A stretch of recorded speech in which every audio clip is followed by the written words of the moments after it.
Ilmu tanyo benar, amai tanyo benar, kure tanyo benar, ngak selamat dunia akhirat. Saya jawab dari nomor 3 lebih dahulu tentang makanan dari jenis binatang yang tidak dimasak. Prinsip dasarnya tidak wajib untuk dimasak. Yang wajib adalah disembelih pada binatang-binatang yang mengharuskan disembelih. Sedangkan untuk binatang laut memang dinyatakan oleh Rasulullah di dalam hadis ketika para sahabat bertanya, "Ya Rasulullah, inna narkabul bahra wa nahmilu ma'ana qalilan minal ma'." Kami kadang-kadang naik kendaraan laut dan membawa bekal air itu sedikit. Lalu bagaimana kami bersuci? Pertanyaannya sebenarnya tentang bersuci. Maka Nabi lengkapi jawaban dari hal yang tidak mereka tanyakan. Apa kata beliau? Al-bahru tahurun ma'uhu hillun maitatuhu. Laut itu airnya suci dan disucikan, dapat dipakai untuk berwudu dan halal bangkainya.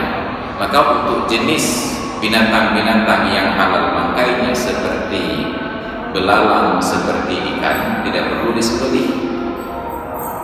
Ada lembu, ada kambing, ikan, unta, rusa dan seterusnya wajib disembelih.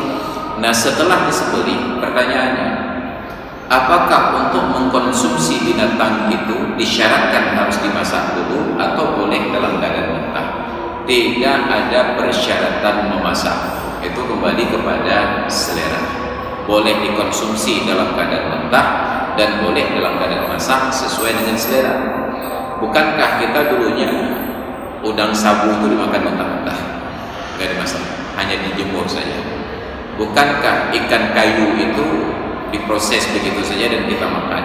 Selama masih thayyib, halal dan thayyib, boleh dikonsumsi. Apa makna thayyib? Belum terjadi pembusukan.